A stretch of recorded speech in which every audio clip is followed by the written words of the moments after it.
Hey guys, Rena with Made to Match here. So today we're going to talk about, should I fire my nanny or housekeeper? When do I know the fat lady's singing, like we're done, the writing's on the wall, it's over? And what are the situations in which, there's a chance things could be improved? It looks like we're at the end, but could it be saved? So we're going to go over those today. I would say if you're working with someone and they are showing up 85% of the time only, 85 sounds like a B, but it's not for reliability. If they're missing one day every 2 or 3 weeks, they've already quit the job. Like, they're coming at their own convenience. They're not coming because these are the days and hours that you need anymore. They're coming when it works for them. That's not an employee-employer relationship. That's a, hey, I'll be generous and come when I need money. They probably come a lot more right around rent time. It could be that there is a personal issue that's arisen. They have a sick parent, a sick child. There can be a lot of things going on, but excuses don't get the job done. Excuses can be valid. They can be important, they can be heart-wrenching, but you have to show up to do the job. And if they're not showing up, they can't do the job. Here's something with me, guys, the power of the word and. A few years ago, I learned this, the word and. Obviously, I knew the word and, but I'm saying, I learned that, like, I could love my teenager and not be able to stand them sometimes. And the same moment, I could be so grateful for something happening in my life and find it extremely difficult. It's not but doesn't always, often doesn't have a place where we use it. Two things aren't mutually exclusive. Two things can be true at the same time. So a lady can be really amazing and sweet and a wonderful person and not be able to meet the demands of your job right now. Both are very true. So just because someone isn't going to be able to continue in a job for you doesn't always mean they've been a failure, something awful happened. Whatever the reason, if they're not able to show up, they can't do the job. So I would say at that point, you need to make a change. Next thing is, if they are slamming doors, rolling eyes, scoffing, making noises, muttering under their breath, like saying things in their language, whatever it is, passive aggressive, you don't have to fire them, but if the relationship has gotten to that point, basically that's SOS, 911. You really need to sit down and have a heart-to-heart and decide if you're moving forward together. At that point, things have fractured so deeply in the relationship that very few relationships can be revived. Almost always, it's just better to move on. But there are a few things you can try, and we'll go over that at the end. What you can do to just, if you really love her and your kids are attached and you wouldn't mind putting in some effort to try to work this out, there are some steps you can absolutely take. So we'll talk about that. But once a relationship has gotten to the point of contempt, it's just like marriage. Divorce lawyers and marriage therapists will tell you, when is a relationship too far gone to save, usually, and divorce is imminent? When you see contempt. So she's showing you open contempt at that point. She's your employee in your home, putting her emotional energy out around you and around your children, and she's openly showing you contempt. Hear those words. And I think sometimes we stay in these really tough situations where we're working with someone we really can't stand, perhaps ourselves. Maybe we have contempt for her because we're so afraid of change. And I get it. And I have a child with autism. I get it. The slightest change in how I pack his lunchbox is a morning meltdown at 15. I get it.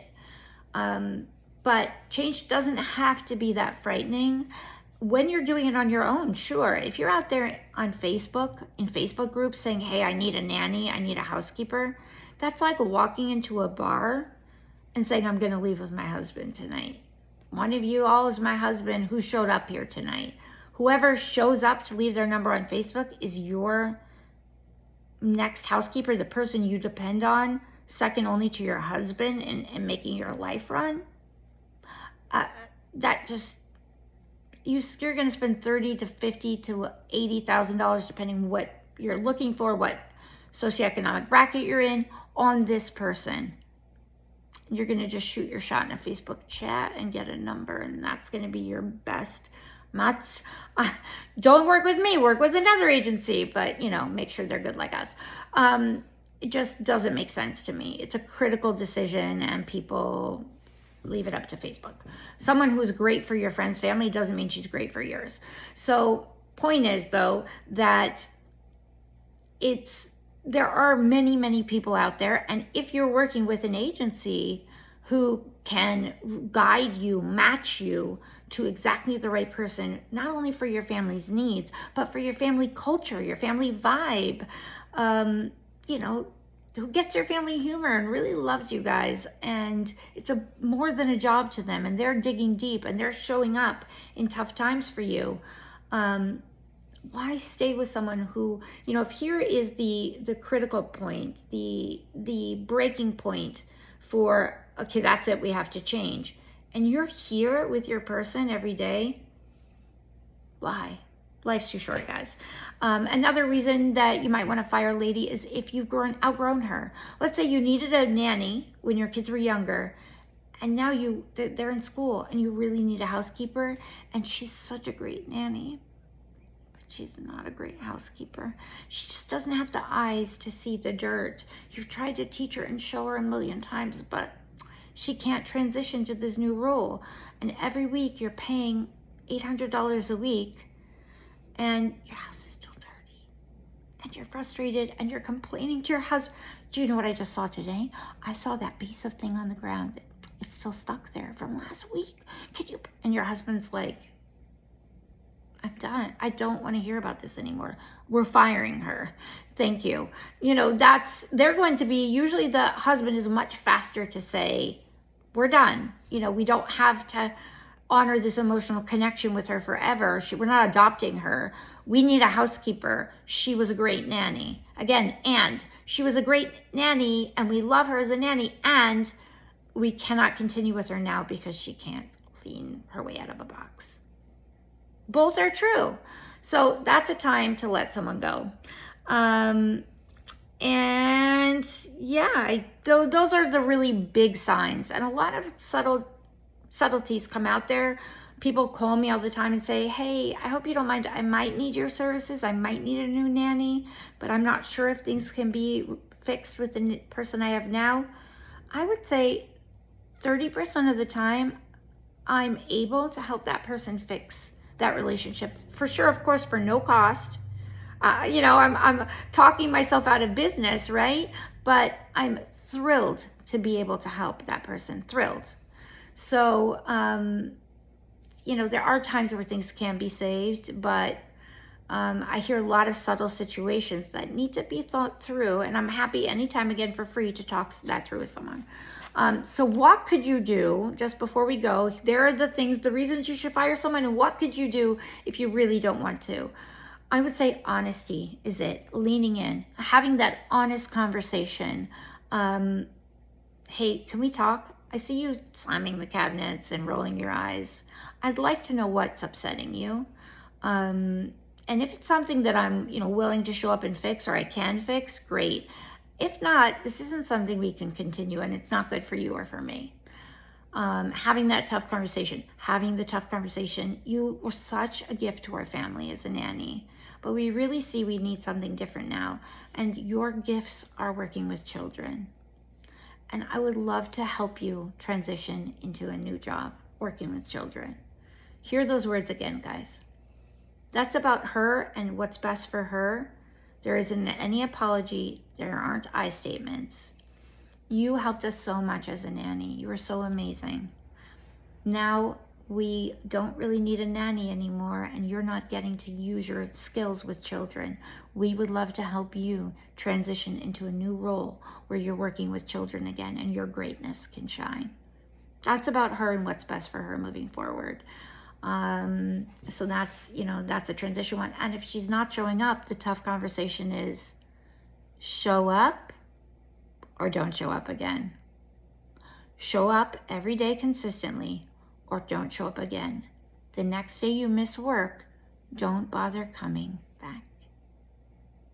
I know these are tough conversations, but they're tough, but they're not hard. They're not complicated.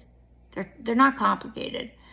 And I promise you, really, like, I'm not allowed to promise and make a false promise, but I've never heard of someone who didn't have the weight of the world lifted off their shoulders as soon as they had the conversation. So I have had people make me fire their nannies for them before working with me to find a new lady. That's always funny when people are like, hi, I'd love to find a nanny from you. Can you just fire my lady first? I've done it. Please don't call me to ask me to do it for you. I will if you need me to. But it's good practice. This is a skill you're gonna need in life anyway. So put on your big girl pants and fire her. As always, guys, I'm here ready to answer your specific questions. Put them in the comments down below. I'd love to hear your nanny horror stories. I love them. I've heard a million in my life, but I love to compare.